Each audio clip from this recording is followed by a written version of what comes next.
This is the Web Platform Podcast, episode number 105. It's Developing for Crosswalk. And today on our panel, we have Leon Revel. Hey, everyone. Justin Ribeiro. Hello, wonderful people. And myself, Eric Isaacson. Our guests today are Alexis Maynard. Hi. And Kenneth Christensen. Hey. So you guys, can you tell us a little bit about yourselves? What you've been up to with Crosswalk? Yeah, sure. My name is Kenneth Christensen. I work at Intel. I have been a browser engineer since 2006. Worked on WebKit, later Plink, Chrome, and lately like web standards and IoT. And together with Alexis Menard, who's also on the call, we created the Crosswalk project at Intel. So maybe Alexis want to introduce himself. Yes. Hi everyone. My name is Alexis. I worked on the web for at least WebKit since 2000, I'd say 8-9. And then after I moved to Blink, and then as Kenneth said, then we both created a Crosswalk project at Intel back in 2013. Awesome. So you guys have been at it for almost 3.5 years, right? Something like that. Yeah. That's pretty cool. Time flies. And you're not sick of it yet, so that's a good sign. And when you have these, like how often? Actually, let me rewind. So the project itself, Crosswalk, for those who don't know what it is, can you explain kind of what it is and why you created it? Yeah, I can try to do that. So Crosswalk is a kind of like runtime. It's based on Chromium and Blink. So it's not a browser as Chrome itself, but more like an application runtime. We created originally because we are big proponents of the web. So we're trying to push forward new standards, improve the web for users, and some of that we could do in Chrome itself. It's of course an upstream project, has to go through review by Google. And Crosswalk that gave us like our own kind of like runtime where we could do our own experiments. And we could also like modify it and use it for other products. For instance, say I wanted to use like Crosswalk for a TV product or a digital display or something like that. It gives it this opportunity. Another thing that we looked at was Android. And we really wanted like users to use the web, both on iOS and Android. And on Android, there was the problem with fragmentation, especially like older browser versions. So people trying to make a web app, they deployed it to the Play Store, and they found that some of the users were on like older versions of Android, and everything broke. It was really difficult to test, and people they were like having to figure out: are we going to stay on the web? Are we going to move to like native development? So with Crosswalk, we added that runtime where people could distribute Crosswalk with their app and get the same level of web feature compatibility across all Android versions.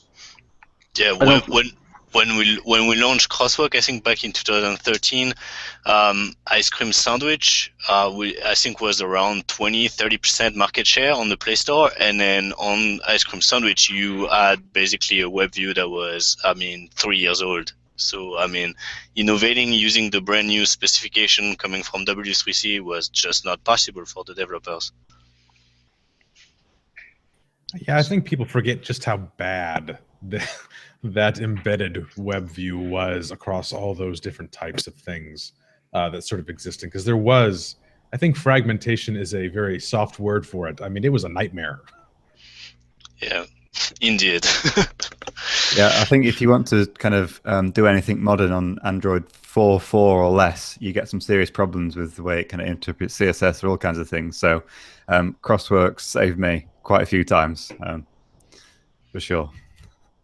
Yeah, and we actually see. I actually think it has saved a lot of people, because if you look at the amounts of different tools using Crosswalk today, it's like there's a lot of different tools. And after we got like support in Cordova, like PhoneGap, we have seen a lot of people adopt Crosswalk as well.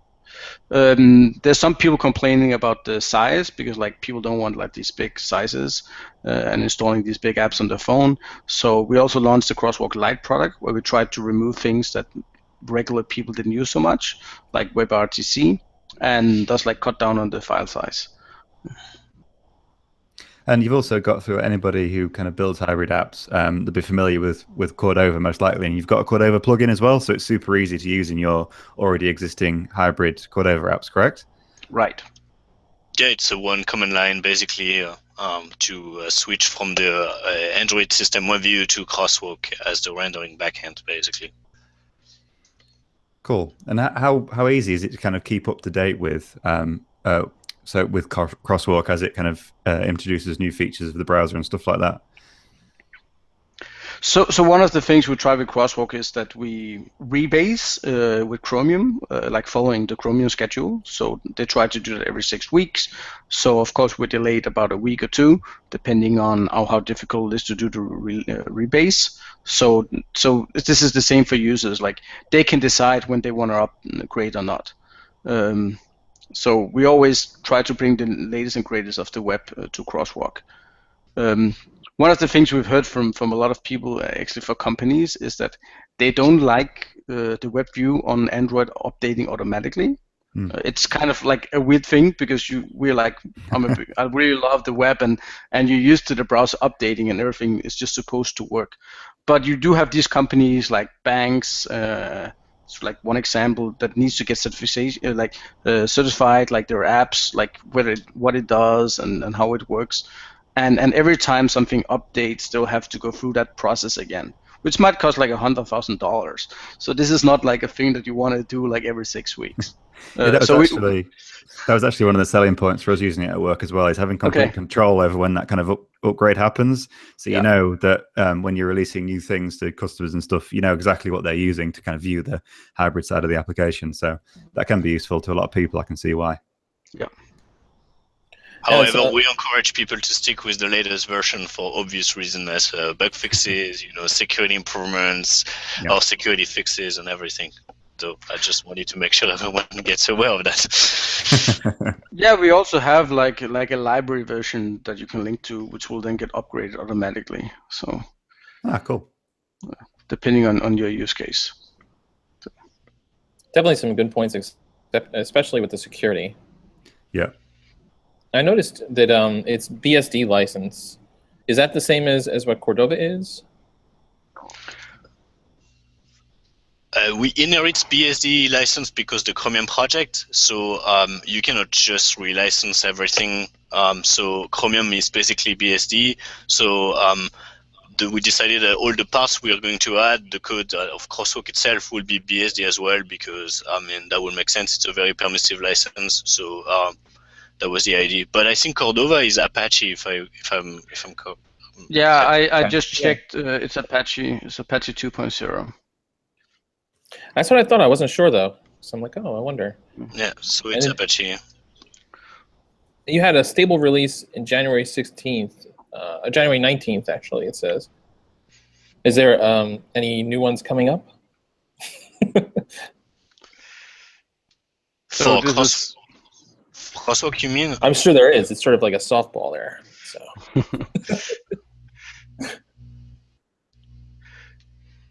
Yeah, I don't do the release. This would probably be Alexis who knows the best. Like. No, so you meant for the Cordova plugin or for Crosswalk itself?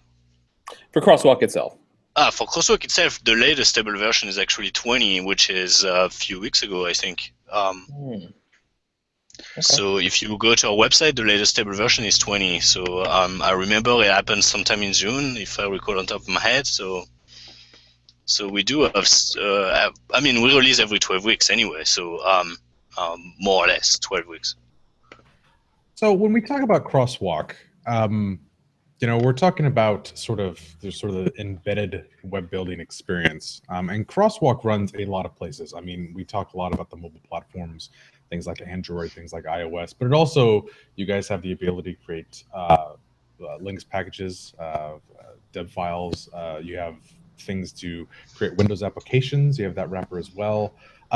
How, from a web development standpoint, how is this different? Like, what are sort of the things that developers should know about sort of what they get with a sort of Crosswalk experience as a developer?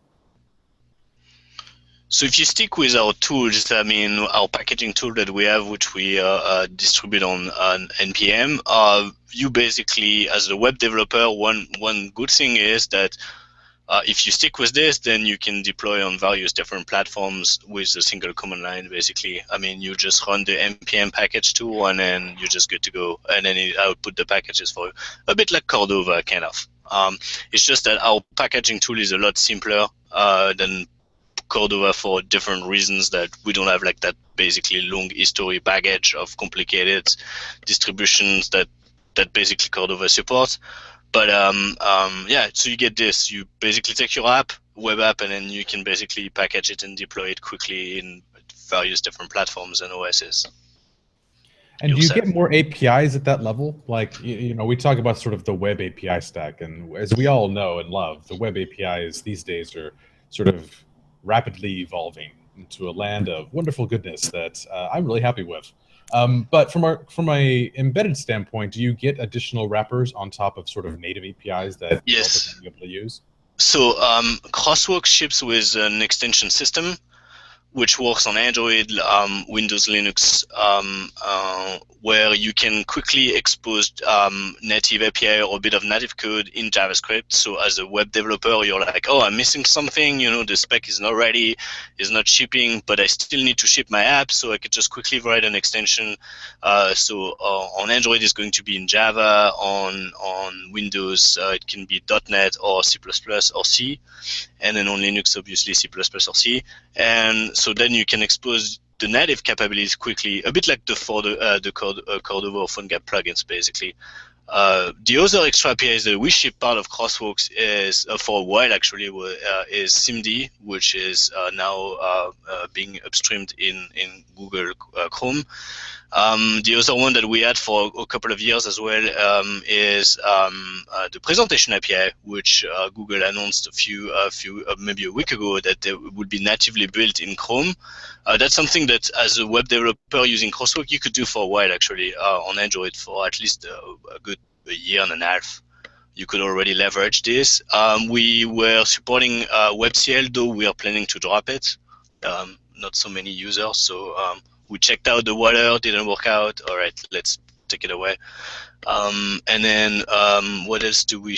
Oh yes, the 3D RealSense kind of 3D media capture spec that we're actually contributing right now as we speak. It's not yet shipping anywhere, but you can use it in Crosswalk on Windows, for example.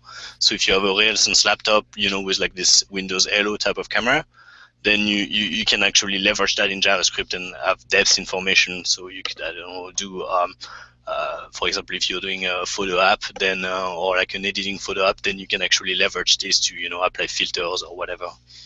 I've got a quick question. What is the significance between like a Crosswalk extension and a Cordova plugin? You said they're similar, but kind of what are the benefits over like doing a Crosswalk extension, and kind of what's the difference?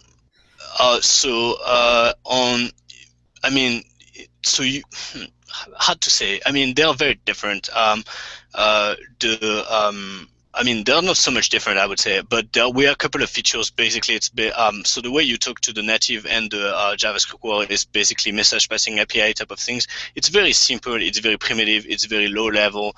On Windows and Linux, we actually have a kind of a shared memory type of thing. So, for example, the RealSense extensions, the extension that we ship on Windows, this one uses actually a shared memory so that we can actually output the frames of the camera quickly in JavaScript. But in terms of like functional comparison, I don't think there is much of a difference. It's just that at the time when we created this extension system, it was targeted for a different operating system. Where we didn't have, we were sure that we will never add Cordova on it, so that's why. And also on Windows, the reason we did it was also that we could provide .NET extensions, which I don't think you can write Cordova plugins in .NET. So, which means that in .NET you have a lot more APIs to expose if you need. Okay.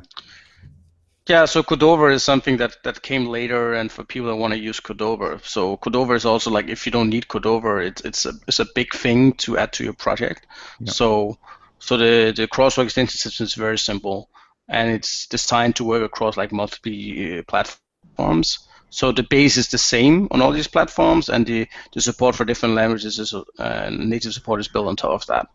Yeah. One thing that I would like to add as well is that on Windows and Linux, obviously not Android, but on Windows and Linux, and I'm not sure the Cordova APIs, the Cordova plugins work that way, but at least on Crosswalk, the plugins, they run, each extension run in a separate process. So I mean, one process for all the extensions. So if, for example, you're crashing in the native code, at least the app doesn't die. Basically, you can gracefully handle the problems in the web. I mean, on the application side of things. Cool. Thank you. It strikes me as very difficult to do. Like, I mean, when you talk about, oh, hey, I want to compile, Chrome somewhere, that's one thing. But the amount of stuff that's built into Crosswalk in terms of the extensions, even for the iOS side, right? You guys extend WK WebView to give it just a little bit more, right? You can write extensions within the sort of native API space for there, which a lot of other things can't do either. This must, I mean, how many people do you have working on Crosswalk at any given time? This seems like quite the to-do. Yeah, I think we have, I mean, if you strip out QA and stuff like that, I think we are probably around 20, most likely. But we have a big infrastructure behind the project, a bit like what you have in Chromium with the waterfall where auto test. We have nightly builds. We have QA doing nightly builds and nightly testing and stuff like that. So we have a bunch of people, and the rebase is a significant effort. Yeah, so you also should keep in mind that there's a lot of people that don't work like full-time in Crosswalk. So we do have we're trying to like upstream first. So if we have like a patch, something we want to do for Crosswalk, we often ask ourselves, could this go into Chrome? So once in a while, sometimes we just like go ahead, like try to push it upstream. Sometimes this might take a while, so we do it in parallel, try to do it upstream and try to get it into Crosswalk before. So we always have this upstream first approach. The presentation API was an example where we landed first in Crosswalk because we didn't have buy-in at the time, and then as soon as we could, we just moved upstream because there was no reason to maintain that in our forks, basically. That's actually, I mean, I think that's very important to point out too, as we sort of discuss this, because I mean, some people will look at projects like Crosswalk and say, you're fighting against the web. You're fighting against the standards the web's built on. You're trying to build for native platforms. I don't like that. But you're really not. You're working in conjunction with the web to try to get your code, the sort of things that web developers write, because so much of our code is built for the web these days, as many places as it can be. So I think that's a very important distinction people should understand, that you're not fighting against the standard that you're trying to push forward with this idea of that extensible web. Yeah, basically, like when we created Crosswalk, we took the same approach as which they did with like PhoneGap. Said that PhoneGap will succeed when we don't need PhoneGap any longer. So we did have like the use case of having our own runtime, which you can use on other products, maybe even like IoT devices with screens. That would be like an option. But at the same time, like doing the work for Android, like we're really looking forward and really happy that there's an updatable web view on Android now, that it's becoming part of Chrome itself in the latest version of Android. So if at some point no one needs Crosswalk just for these like embedded or special device use cases, then we've kind of succeeded. So this is one thing else is like I'm one of the co-editors of the manifest specs. This also shows that we've been actually working a lot at Intel on progressive web apps and trying to figure out like how does that story work out? Like how does it work together with IoT, Web Bluetooth, Web NFC, generic sensor APIs? So we're trying to push the web as a whole forward.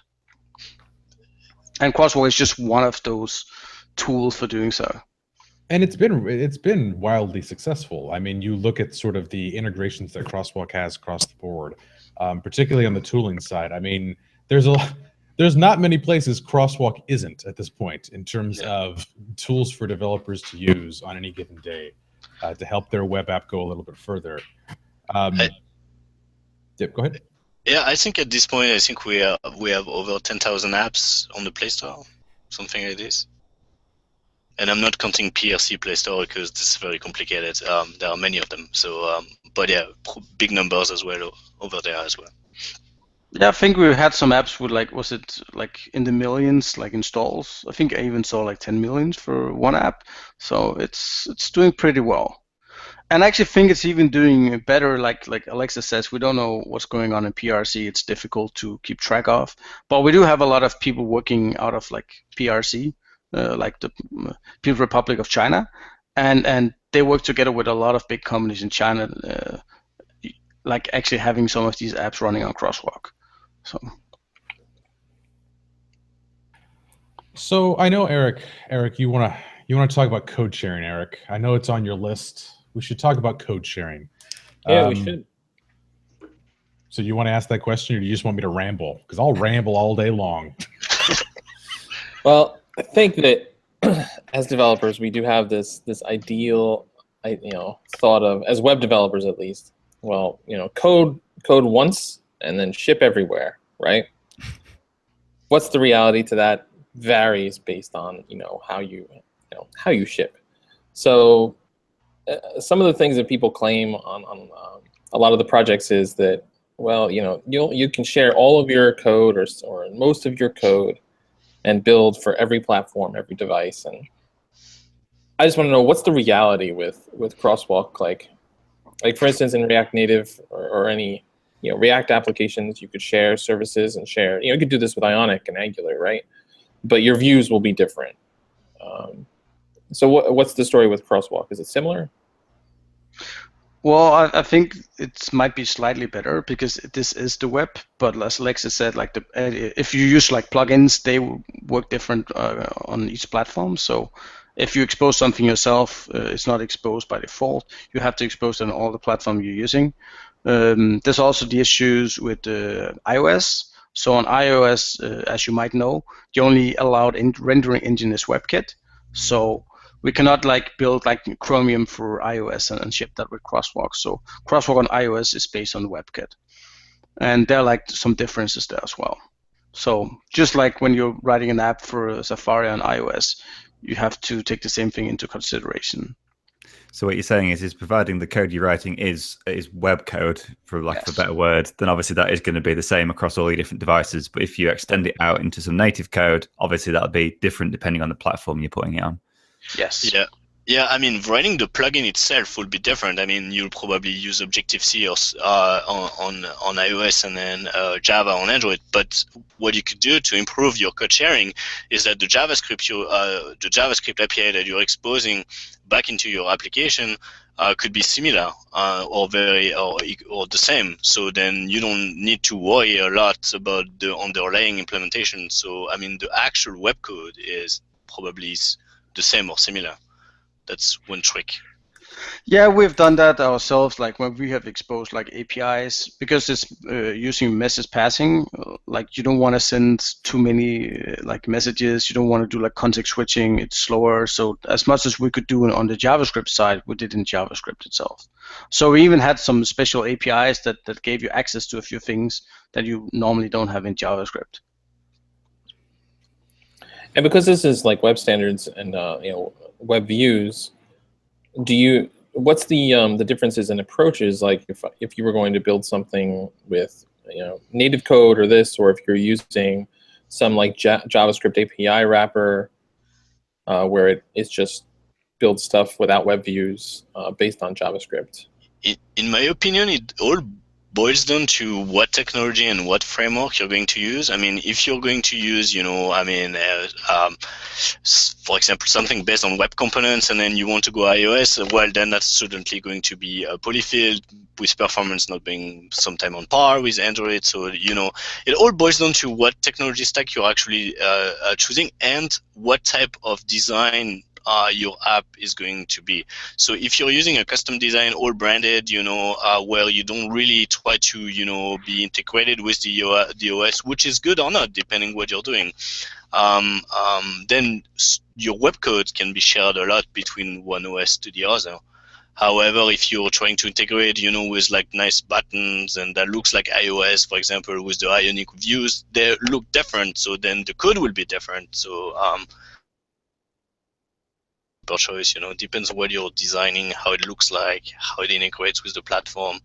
And then if you're going the route where it can be shared, a maximum can be shared, then Crosswalk is helping you in that direction, because with one command you can output a Android package and an iOS package, and you're good to go. Actually, I wanted to point out one thing else is that as this is web, you can actually write a progressive web app and just have it distributed like on the internet. People will find and install it. And maybe just to get a bit more exposure, maybe some people that just want to be in the store as well, some companies, well, then just use Crosswalk for that. Then you can have like the best of both worlds. You can have Crosswalk working with a hosted app or progressive web app as well. So we're all about like bringing things to the web, improving the web, and Crosswalk is just another distribution channel. You might also have progressive web app that when it's hosted in Crosswalk, you get a few additional features, somewhat like similar to what Microsoft does on Windows 10, where you have like, if you put an app, a posted app, like Progressive Web in the Web Store, you can actually access a few extra Windows APIs and extend the app, like progressive enhancement. What is the debugging story? Since it's messaging and all this, it seems very low level. How do you get around that black box going back and forth? So in Crosswalk, the way you typically debug is the same as Chrome, where you basically bring up the web inspector. So if you run on Android, you can bring up the web inspector on your dev machine and then debug the JavaScript code.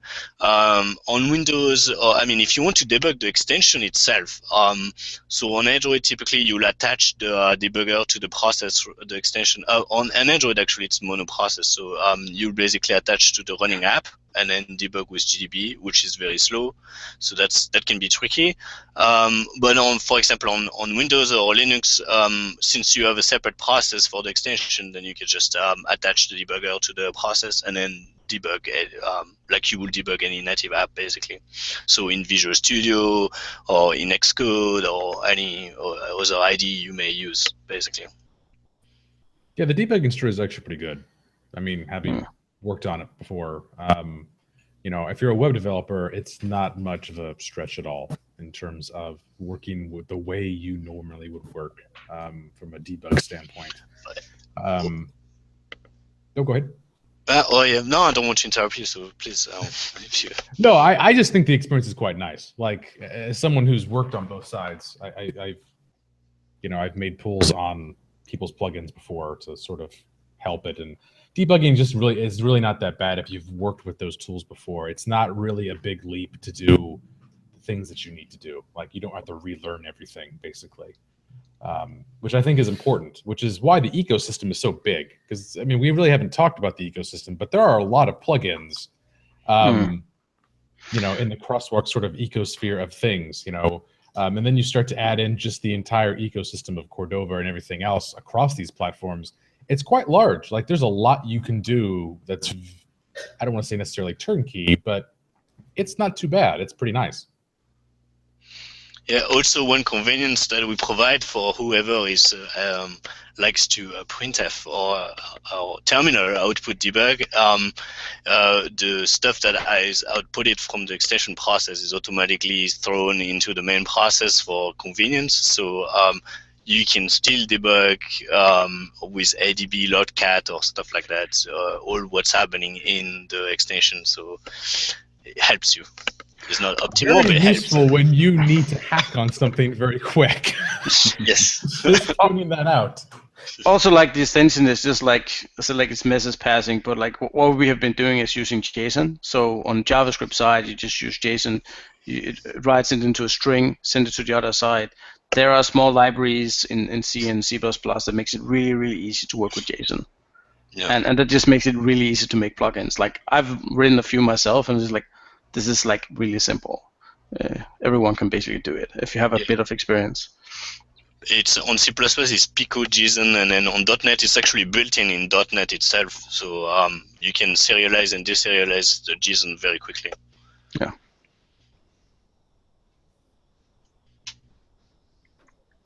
What do you guys see as the future of Crosswalk? Like, what's the next big leap? Well, that's always the question, isn't it? like I said, like what I've been promoting myself lately is like progressive web apps. So I think that Crosswalk has done a lot for the ecosystem, has kept a lot of people using web technology, and I'm trying to provide those people like a better, more webby experience. So that's why we're working on standards. That's why we're helping on Web Bluetooth, Web NFC, generic sensor APIs, Web App Manifest, and all of these technologies. So I think that Crosswalk will become more like a product that for like use cases where the web doesn't cover it today. Like for people that really want their app in the App Store, people that really need a specific API, or maybe for new devices, it could be like IoT devices with screens. It could be like a display in a store, like small kiosks and things like this. Like use cases where Chrome and the browser isn't ready yet. So the idea is not to take over the world, but the idea is to promote and make the web take over the world. Yeah, I think that's a good summary. I mean, at the end of the day, what we're looking at is how it makes sense on Android, how is looking the landscape on Android, and how the web platform is improving so that you don't really need Crosswalk anymore, and then only those very targeted apps will basically require Crosswalk. But the majority of apps actually do not require a special runtime because what Google provides is good enough. Or what Mozilla provides, or Edge, or what else? Well, whatever the runtime you're targeting on, or if you're targeting Windows 10 and Edge is good enough for you, then, I mean, our job was done. I mean, we improved the web platform so much that you don't need a special runtime. One of the other things we did with Crosswalk is that we do realize that a lot of other companies out there that needs like a platform like Crosswalk. So there are like some rumors, like I think like Samsung announced that they're using Crosswalk for some of their future Tyson TVs. So we're trying to make it easy for people to get this runtime that's optimized for embedding use cases, and it still gets updated, like rebased with Chrome. Because what I don't want is that someone to like launch a TV with a runtime, and then after 5 years is still the same old version, so it's holding the web back. So one of the ideas we set out to do with Crosswalk is to not have these cases where some product is holding back the web. As I personally saw, like the old Android browser is one of those products that was actually doing that. Because everyone was trying to say, hey, the web is awesome, but I need to support this platform. I need to support this browser. So I really want to get rid of that. And I realize for browsers today it's more or less solved because everyone's talking about evergreen browsers. It's Edge on Windows, Chrome on other platforms. Safari is also getting updated more frequently. But there are also these embedded use cases where this is not always the case. And like big companies like Netflix will still need to support all these old TVs. And so they might not be able to adopt new web technologies. And I think that's really sad. And that's holding the web back. Yeah, the embedded use case is pretty rough. I mean, if you've worked in embedded with sort of the website of that, because there are lots of devices out there that have an embedded web runtime that you're probably building on with some sort of wacky API layer that kind of looks like the web but doesn't really look like the web, and then you're sad because nothing renders the same and your pipeline's crap. It just all is kind of squishy. That happens a lot more than I think people realize. These days, when you do sort of find Crosswalk sort of in the fibers of those systems, that is a big win for the web. And again, it's one of those things that I think people overlook because they probably haven't had to work on them necessarily. But with, sort of as web developers, we continuously are looking for the next responsive screen to implement our stuff on. You may have to use one of those embedded runtimes soon enough. Yeah, and with IoT, everything's going to have a screen. Everything from your toothbrush to your fridge or all the kind of crazy devices, and being able to, imagine having different environments. You'd have to build those, hybrid applications for all those different crazy devices. Having to do that separately every time is going to be an utter nightmare. So having a consistent platform to build your user interfaces across all these different things is going to be amazing, and this is going to help.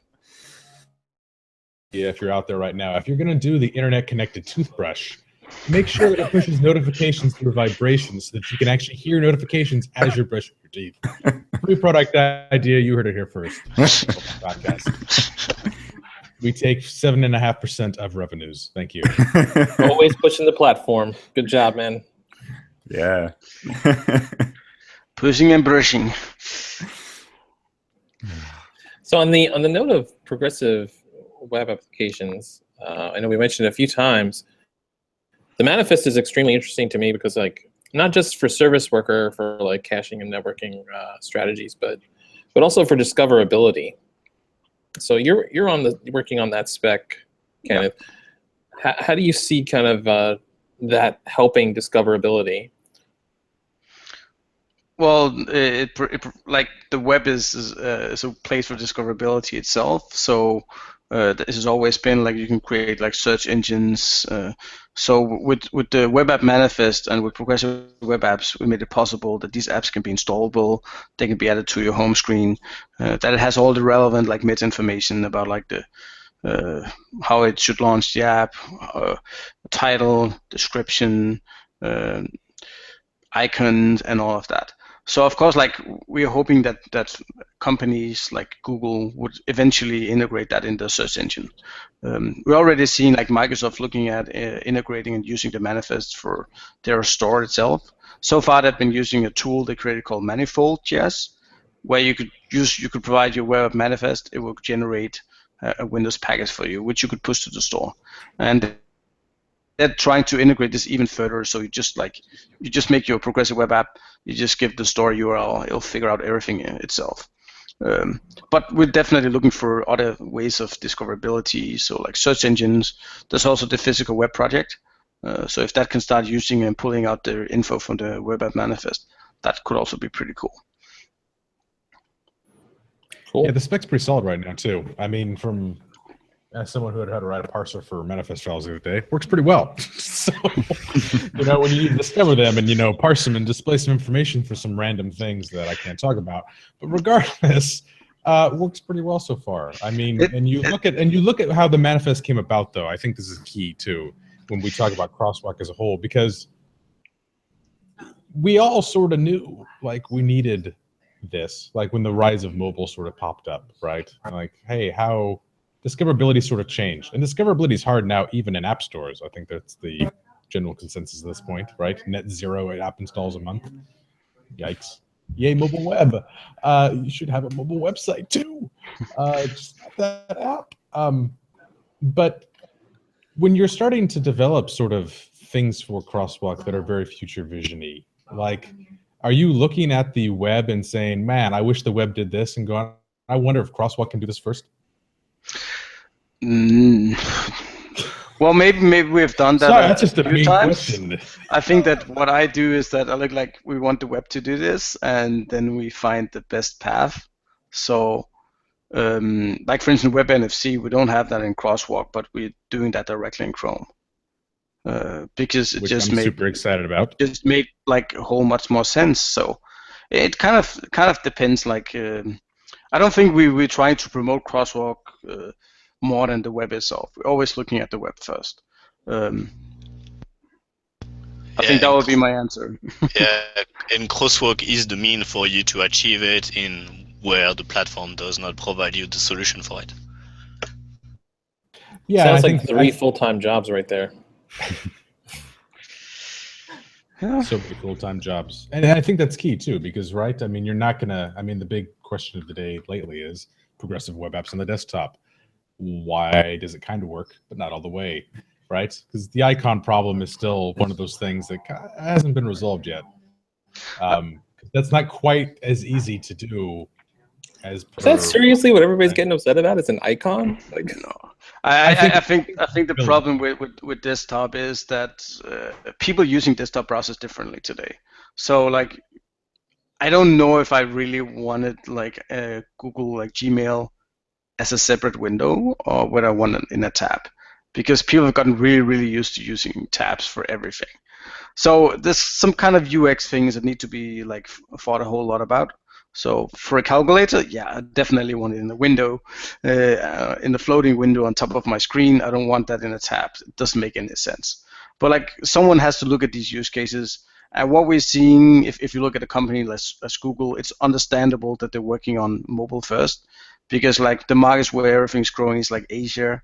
Like look at India, it's growing a lot. There's even Africa, and these places are mobile, not just mobile first, but most of the time mobile only.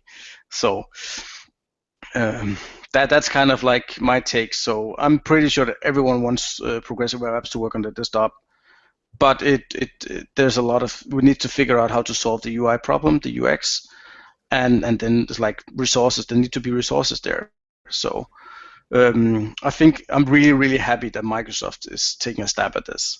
And if they do it, maybe we can do it for other platforms as well.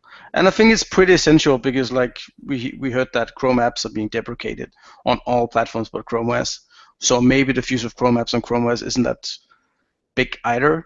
So like we definitely would like these progressive web apps, at least me personally, on Chrome OS, because they're getting like Android apps now. So I don't want a world where people just install the Android app on Chrome OS and forget about the web.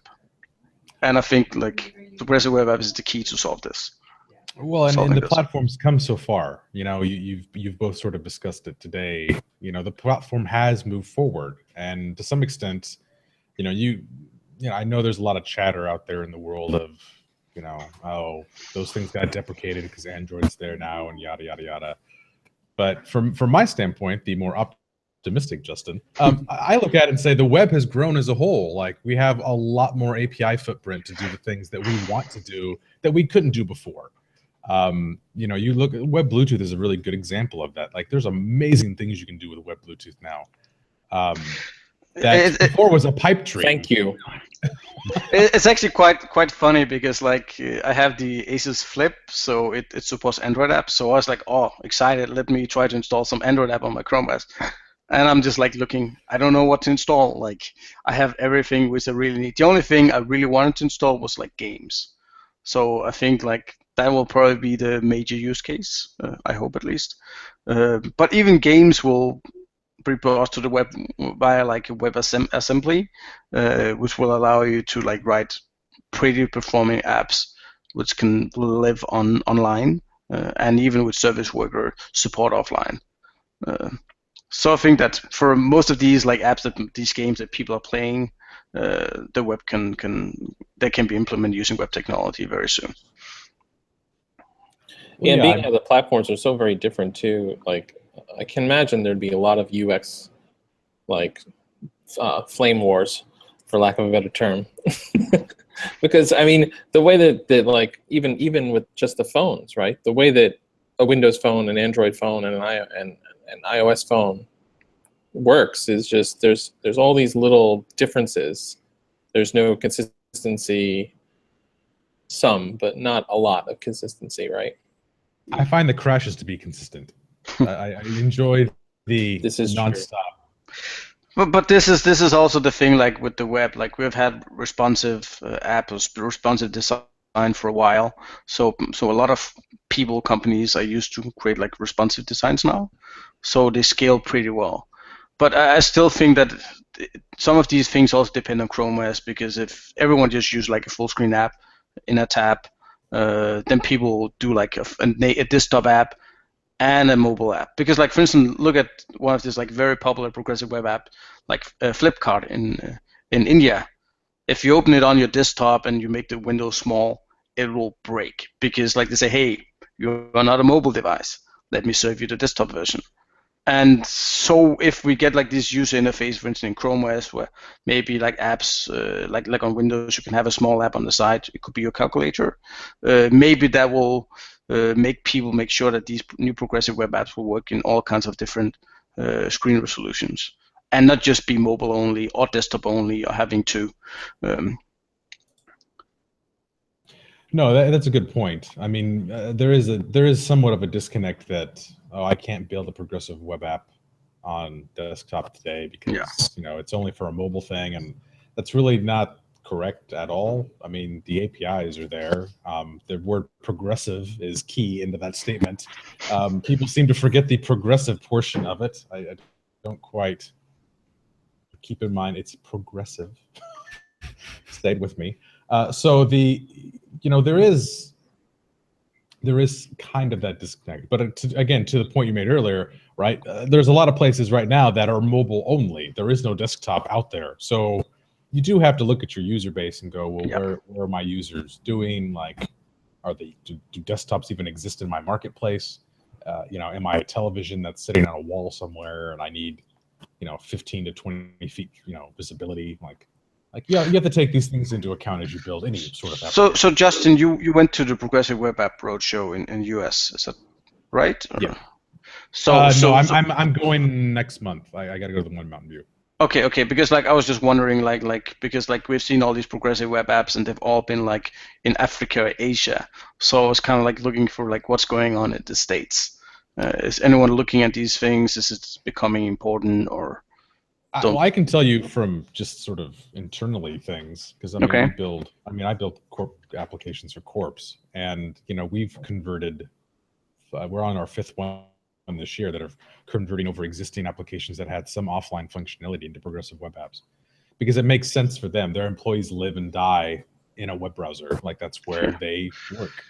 So this is web apps make sense for them. This is all the way, or just service work offline, or you also this do is pretty much home as far as we can get. Okay. We have a lot of Windows and Mac desktops at the moment, so on the Chrome OS side, where people are in the field with Chrome OS devices, that's an easier story because you get the add to home screen banner anyhow on Chrome OS now, so it's not a stretch. But again, the UI UX is different when you're on Windows or Mac or on a desktop, because the expectation is that they don't care about that icon, or at least in our experience. They're look, we can't give you the icon exactly because it doesn't quite. They're we don't care. We're working in tabs all day long anyhow. Yeah. Can I still open my tabs in this application? Of course you can. Yep. Okay, I'm good. And you still get again, it's that progressive nature. You're not changing the expectation of what that user wants to do.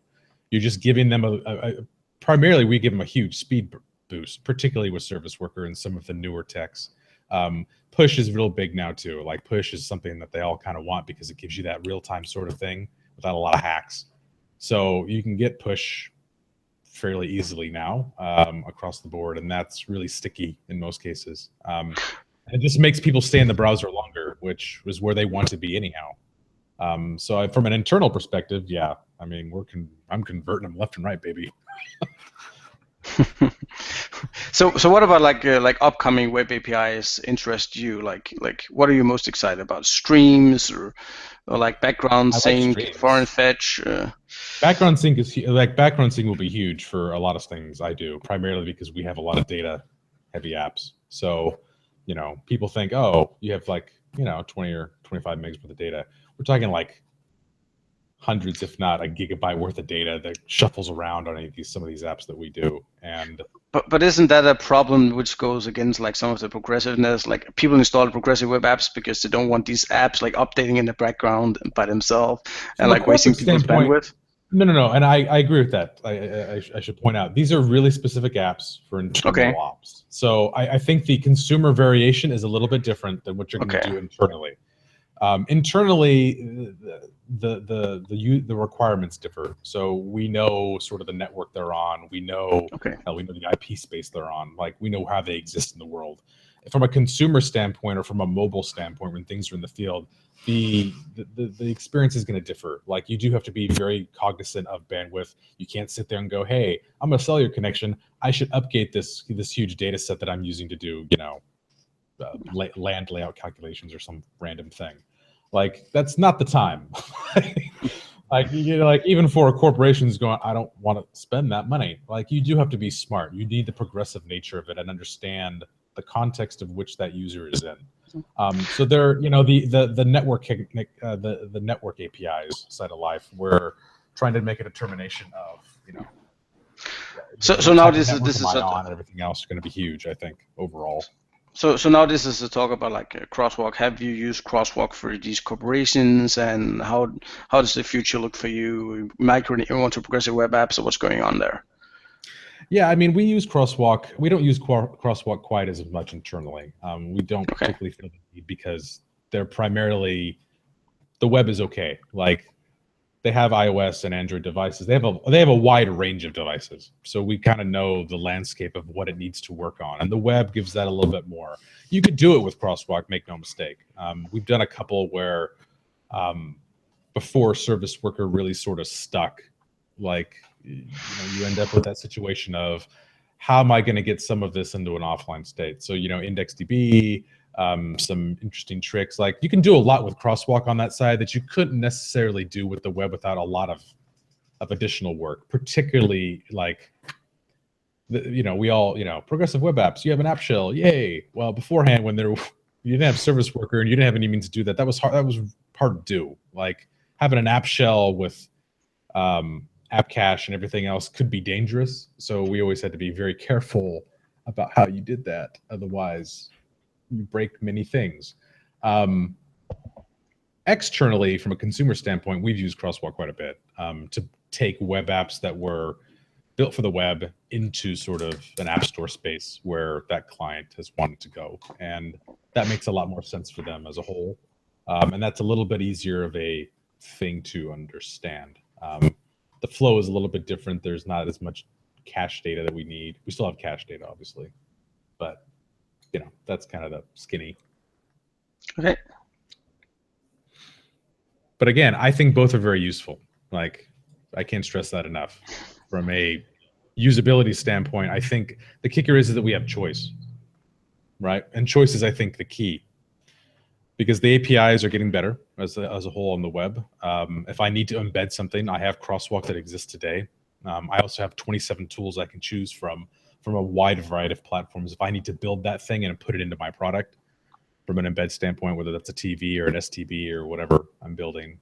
That's so we mentioned we mentioned some new APIs like especially like IoT kind of APIs like Web Bluetooth. Is that something which is important for you, for your clients? I think so. I think so. I think the kicker is that there are so many cases that they hadn't considered. You look at the web as a whole, the nice thing about getting new technologies is that it opens up a new set of doors. You can say, wow, that thing I thought about 10 years ago, I really wanted to do. Bluetooth presence, for instance, and things like that. Like, those are things that I tried years ago in like a variety of ways. And now we have physical web.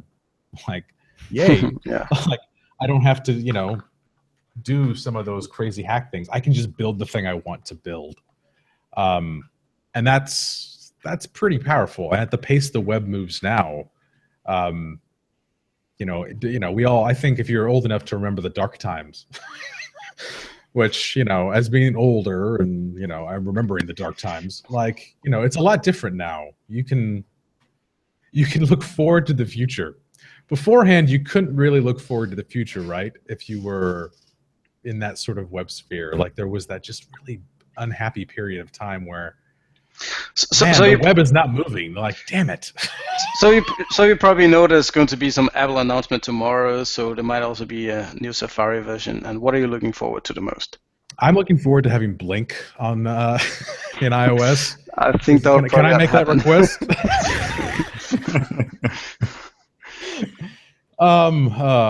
Man. Shadow DOM. Shadow DOM would be great. It's in slots and whatnot. Service Worker, man, those would be happy times. The web components package of things.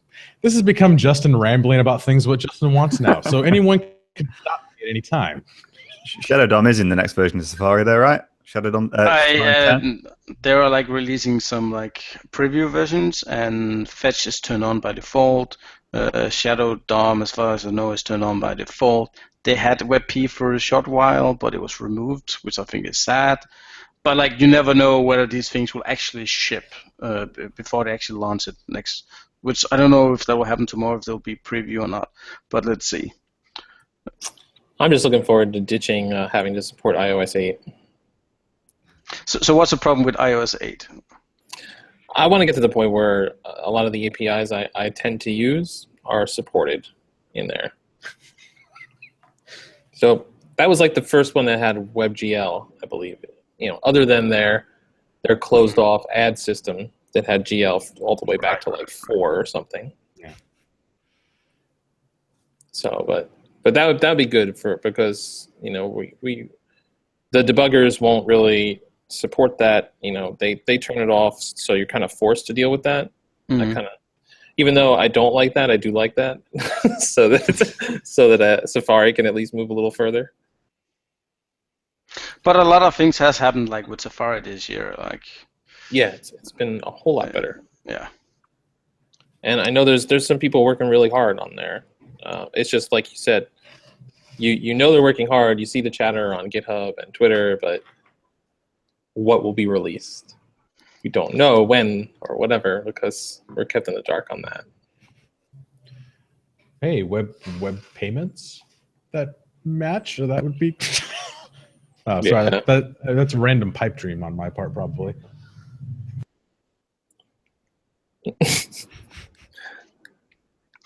What do you guys what do you want out of it, Kenneth? What is the thing on iOS that you would like to see? Well, like obviously, I would like to have the pillars for progressive web apps, so like Service Worker with caching, Fetch API, which apparently is becoming part of iOS. The web app manifest, but that's streaming.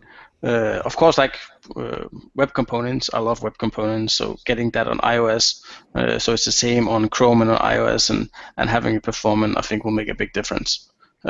Because like I know all these people that do web things say, web, you can just use frameworks or it's awesome, and like, but I kind of like that the web platform has like one way of doing things. It's supported really well because like ease of like developer productivity is very important. I remember when I started writing web apps, and I was like, but this is a document. It's really good for text, but I have no idea like how to write like a drawer, like sliding in from the left. Like it was like really difficult. And now at least where you get these small components, everything is encapsulated. You can actually look at it, you can understand it, or you can just take the components you need. I think that's pretty powerful. I do understand that some people want to get into like a big framework like React, but like maybe I just have a website. I just need like this one single component. The rest is just HTML. And I might not want to convert all my website to a big React app for that purpose. Or like another tool, another framework. Well, and I think sometimes we all forget where you start. It's nice that we have really nice tools and tooling. I mean, tooling's always getting better. You got the big frameworks, and that's great if you have something that you need to scale up into this huge sort of ginormous thing. But that's not where we all start. Getting started. I think we had this conversation last week with Paul too about. We talk about just the it's very difficult to get started now. Like beforehand, here's 3 things you got to know: HTML, CSS, and JavaScript. Good luck. Here's your browser API footprint. But now it's like, hey, by the way, you got to ship that thing on iOS. It's got to use this other thing. You're probably going to use, these other 3 things. And although, by the way, it's also got to work on this giant billboard we have across town. Same thing, can't be different. Don't make them different. That costs more money. And then, the junior developer sitting there going, I don't know what you're talking about. I just learned what var meant the other day. And then it's just, chaos, We have a tendency to forget. So I think composability is key, because that's how I remember the web when I started out. Easily composed. And hopefully all things that come out new will all have progressive enhancement built in, right? Yeah. I'd like to see push notification on iOS, web push notifications. Yes. How did I forget that? Thank you. Yes. Let's make that happen tomorrow. I'm sure you guys can do it in a day. I know you're out there listening, Apple people. All right. And, so there, some elements, please. Oh yes. Let us not forget. I feel like our list is really long. Yeah, why don't we just put in all of the things? That would be great. So, thank you guys for coming on. Is there other stuff that we missed, or should we wrap it up, because we're significantly over time? I think we can wrap it up. Like, we can always do another talk if there's things that we're missing. Well, it's a good conversation. There's a lot of topics. Yeah, there is. I definitely want to touch more on the web Bluetooth and web NFC. A lot of these, because I know you can particularly, and Justin, I know, have worked on a lot of that stuff and presenting it at DevFests and other. But just generally, some of groups. all of the newer kind of APIs would be really cool to talk about. Look at some of the potential, things you could use it for and that kind of stuff. That'd be a really cool episode. Yeah, that would be pretty cool. Like we're also working on generic sense APIs, so like making new APIs that work the same. So if you have an accelerometer or maybe a geolocation API, like the developer will know how to use those APIs, and even bringing that to like Node.js. So even in a Node environment like IoT, it would work the same way. So just like you can reuse like what you've learned from one platform to the other. Cool. And hopefully that will be extended to other APIs like barometers, to like temperature sensors, humidity sensors, etc.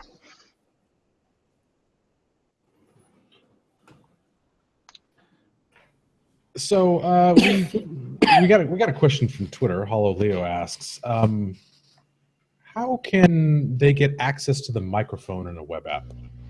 Just using the regular media capture API from the web, requesting permissions to Windows, and then on Android you need to make sure it's packaged on your manifest like you define it, that you want the microphone permission.